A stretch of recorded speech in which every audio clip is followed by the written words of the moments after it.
Aujourd'hui, une révision de détention d'Yvonne. Yvonne était arrêtée mercredi après-midi dans des circonstances très choquantes. Il y a des autres personnes qui vont parler de ces circonstances. C'était possible qu'elle ait été déportée hier ou avant-hier, mais heureusement, elle est toujours ici. Puis elle a le droit d'une révision de détention. C'est ça qui va passer aujourd'hui vers 1h15. Puis aujourd'hui, le but, c'est d'assurer qu'Yvonne n'est pas déportée et d'assurer qu'elle peut être libérée.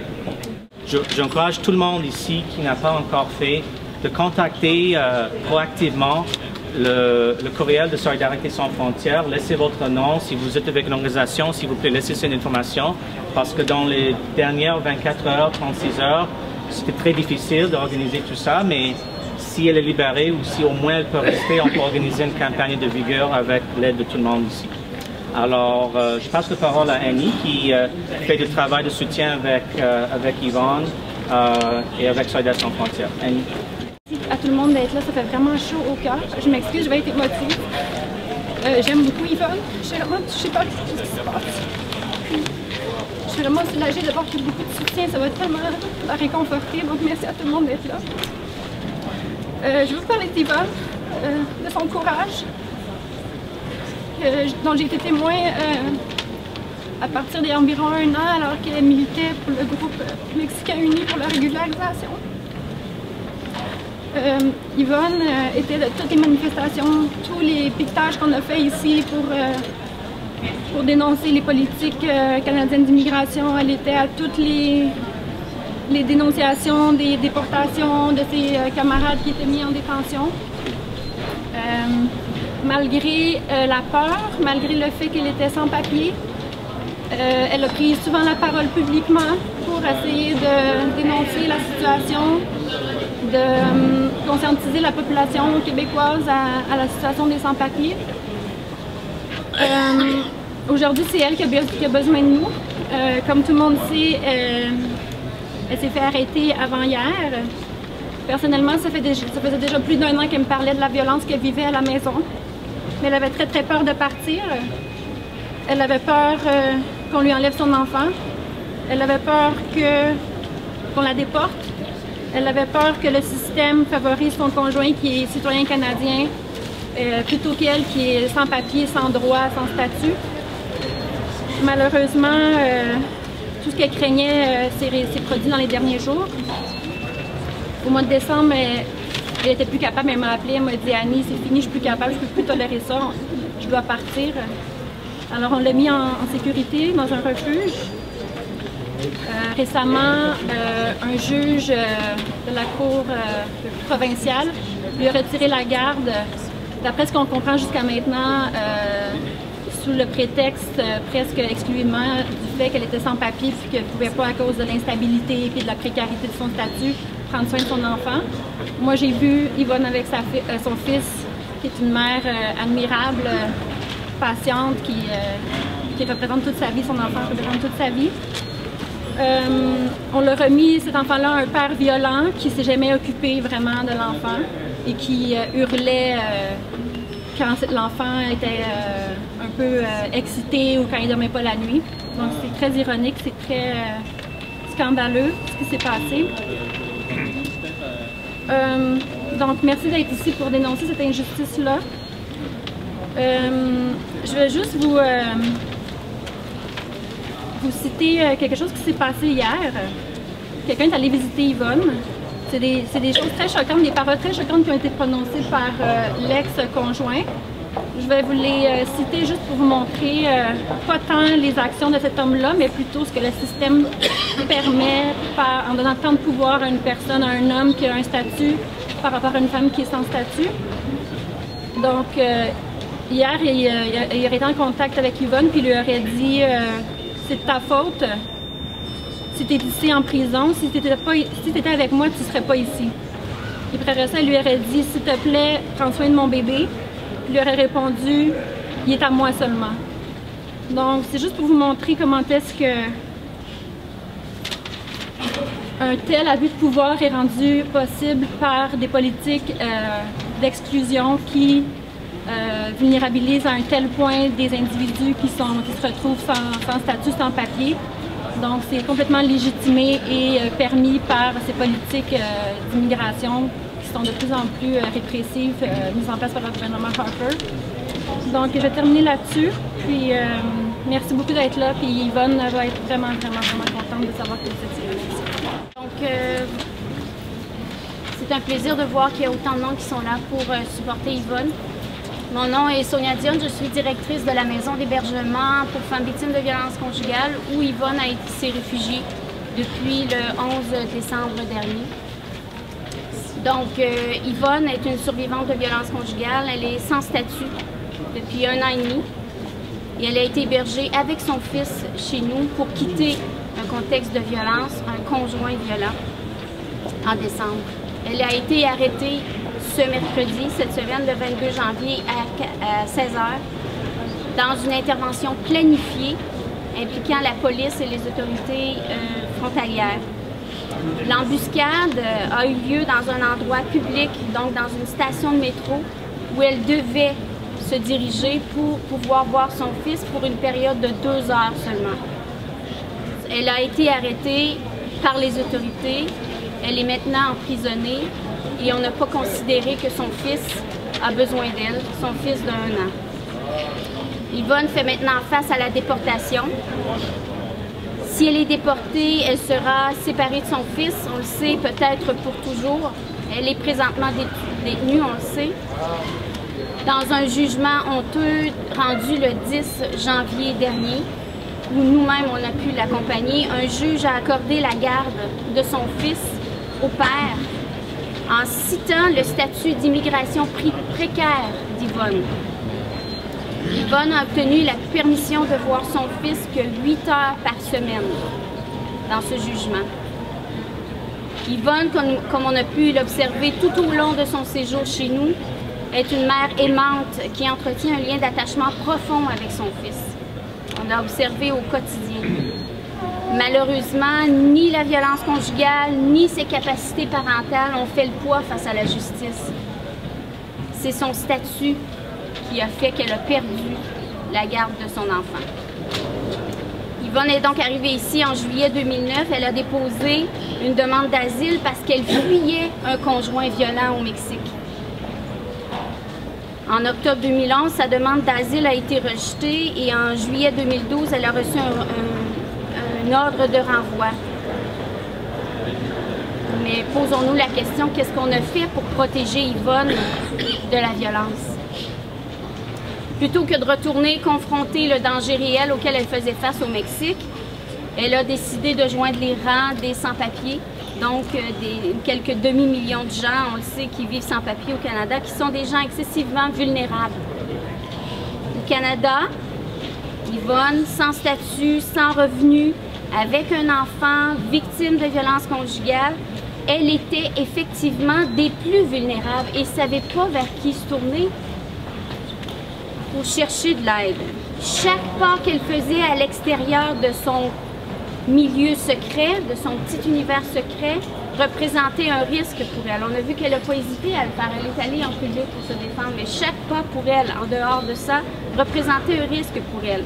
Elle vivait dans la peur des autorités, la peur du système, la peur de la violence de son conjoint, la peur de la déportation, la peur de perdre son fils, la peur d'être dénoncée, et ce, même par son conjoint. Une peur qui était constante, et ce, depuis 4 ans, depuis 2009 et même avant, où elle vivait aussi la violence conjugale. Et ce, tant dans l'intimité, donc dans un contexte de violence, que dans notre société, puisque le système n'a pas été là pour la protéger. Qu'avons-nous fait pour protéger cette femme de la peur depuis des années? Posons-nous tous la question.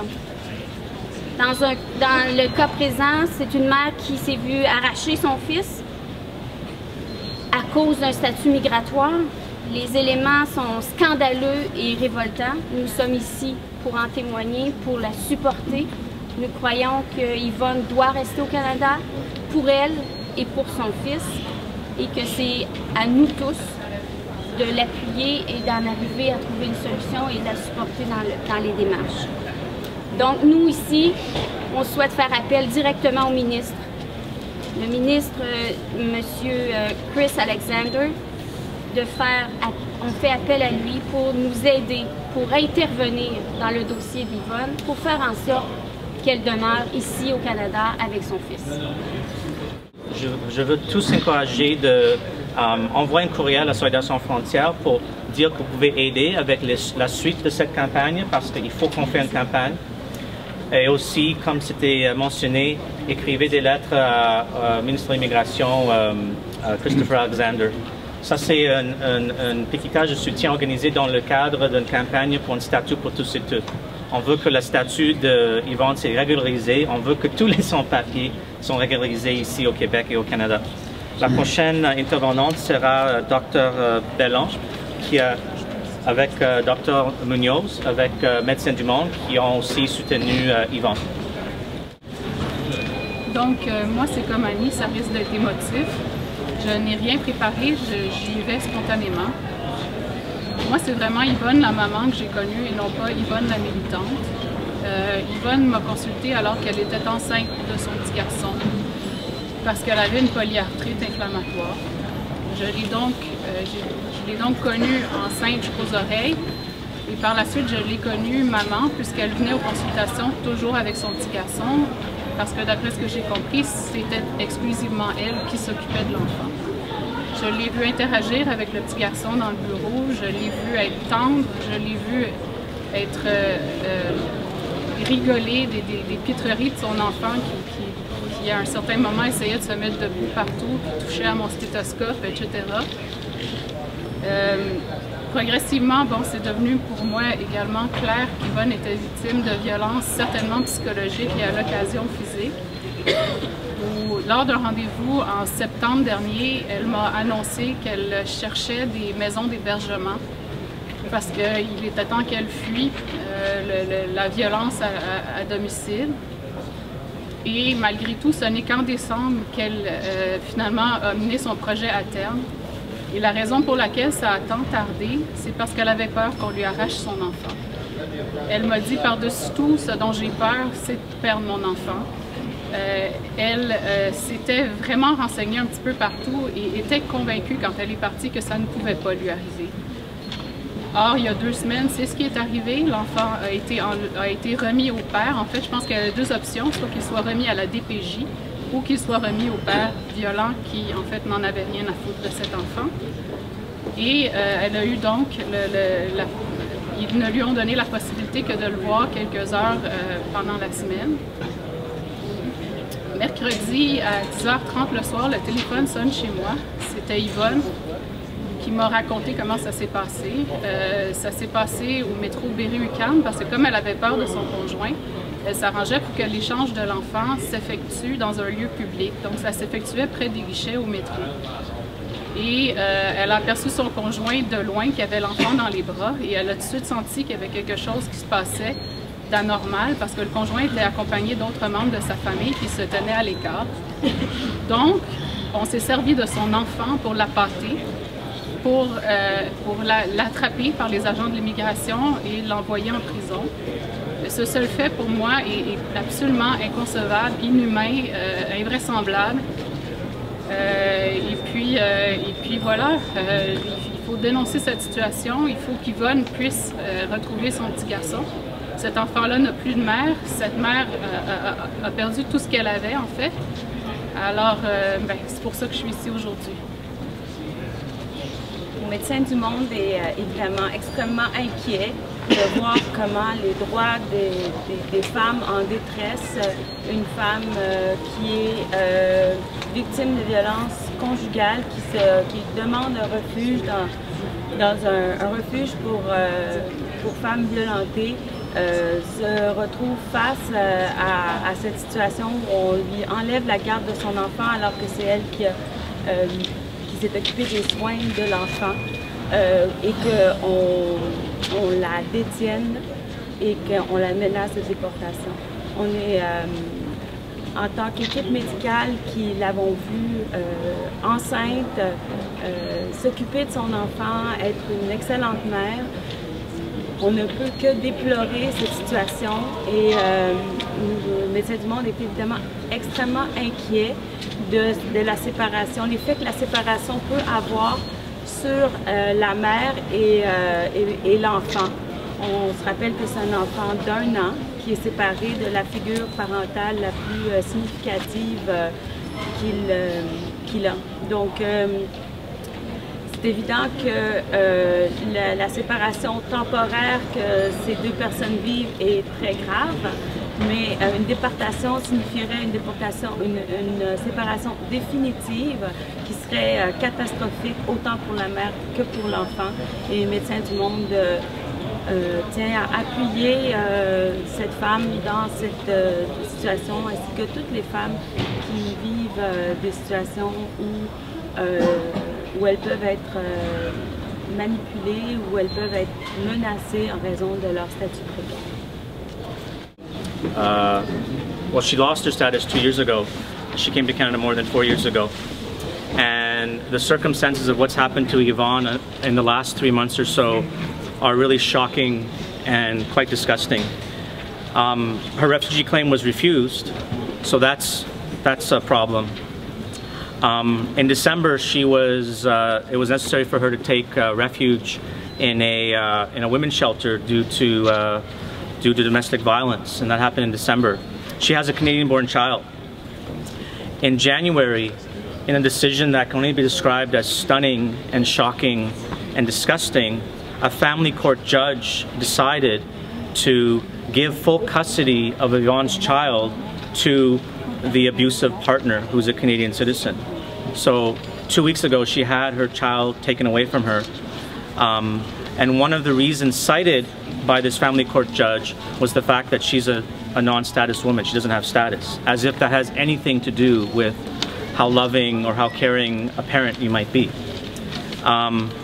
So she only has 8 hours of custody of the child per week. When she was returning with the child this past Wednesday at Metro Berry-UQAM, just a few blocks away, there was basically an ambush ready for her. That is, there were police and border officials there to take her in. She was denounced by her abusive ex-partner. So since Wednesday evening, she's been in detention at the Laval Immigration Detention Center. She could have been removed any time between then and now. And she can be removed any time after today's hearing if the immigration authorities decide to enforce the deportation order against her. So what's happening today at 1:15 is a detention review hearing. And the priority today for the people supporting Yvonne are to make sure that she's not deported to Mexico or to anywhere, and that she is released. In terms of getting released, we might need the help of people who can sign as sureties. So if there are people here who have an income, we ask you to get in touch with some of the support people. Annie, who spoke earlier, is a good person to talk to, or to Mary. That's the priority right now, but clearly we need to build a public campaign to denounce all aspects of the situation. So I already said it in French, but I'll repeat it in English. If you haven't done so already, please get in touch proactively with the Solidarity Across Borders email account. Let us know that you can support, because based on what happens today, we're going to need to mobilize. We need people to denounce what's happening. We need people to write letters to the immigration minister to say that Yvonne's status should be regularized. We believe that everyone's status who's here without status, and there might be as many as 50 to 60,000 people in Montreal who live in the same situation as Yvonne in terms of not having status. We believe their status should be regularized, but Yvonne should be regularized immediately, and she should be reunited with her son. So there's a lot to demand. So that's a summary of what's happening in English, and there's a flyer here with more info if you need it. Yvonne llegó a Canadá el 2009. Pidiendo refugio a este país. Canadá le rechazó la petición de refugio en octubre del 2011, y desde entonces Yvonne ha vivido sin estatus en este país. Yvonne tiene un hijo pequeño que tiene 1 año, lo tuvo el hijo con un canadiense. Estuvo en una relación muy abusiva con el hombre, y por causa de eso terminó en un ¿cómo se dice? Un refugio para mujeres en diciembre del 2013. desde entonces el hombre ha tratado de quitarle el hijo. A comienzos de este mes, la justicia de familia decidió quitarle el hijo a Yvonne y dárselo al marido, al hombre, en este caso, por custodia completa. El juez dijo que Yvonne estaba en una situación muy precaria y por causa de eso, porque no tenía estatus, y por causa de eso mejor se lo iba a dar al marido, al hombre. Desde entonces Yvonne solo ha podido ver a su hijo por 8 horas a la semana, y el miércoles pasado, cuando fue a dejar a su hijo a la estación Berry-UQAM, la estaba esperando la policía de inmigración. Y en este caso fue la policía de inmigración y el hombre que entre los tres decidieron básicamente arrestar a Yvonne y quitarla de su hijo. Yvonne ha estado en una relación abusiva por mucho tiempo, está en Canadá tratando de pedir seguro, no quiere separarse de su hijo, y en este caso la inmigración les quiere quitar al hijo, la quiere mandar de vuelta a México. Su hijo solo tiene 1 año. Y Yvonne, ahora va a haber un juzgado básicamente para ver si Yvonne la van a sacar del centro de detención o no. Gente cree que no la van a dejar en el centro de detención porque no creen que ella va a escapar, básicamente. Así que es un resumen del caso en español. Ce matin, nous avons reçu un appel de la Fédération, je ne connais pas le nom en complet, mais la Fédération des maisons d'hébergement pour les femmes violentées au Québec, en général, qui était très concernée, Médecins du Monde, etc. Alors, si vous êtes partie d'un regroupement, une coalition, etc., je vous encourage de dénoncer ce qui t'est passé. Je veux aussi mentionner sur le niveau soutien politique, il y a aussi des partis, etc., qui s'exprimaient leur dénoncer cette situation. Québec solidaire et le NPD ont fait ça ce matin ou hier. C'est Annie qui a fait la caution, puis elle est libérée, puis elle revient à la maison ce soir, avec des conditions de se présenter, de respecter son engagement de partir. Oui. Oui. Donc on va... Le combat continue. Oui, on continue le combat. Le combat, ouais. Le combat n'est pas fini. Au moins, elle va être avec nous, puis on va continuer le combat. All right. Juste demander à Maître Stanfi et d'autres personnes qui étaient présentes de donner une mise à jour factuelle de tout ce qui se passe. OK.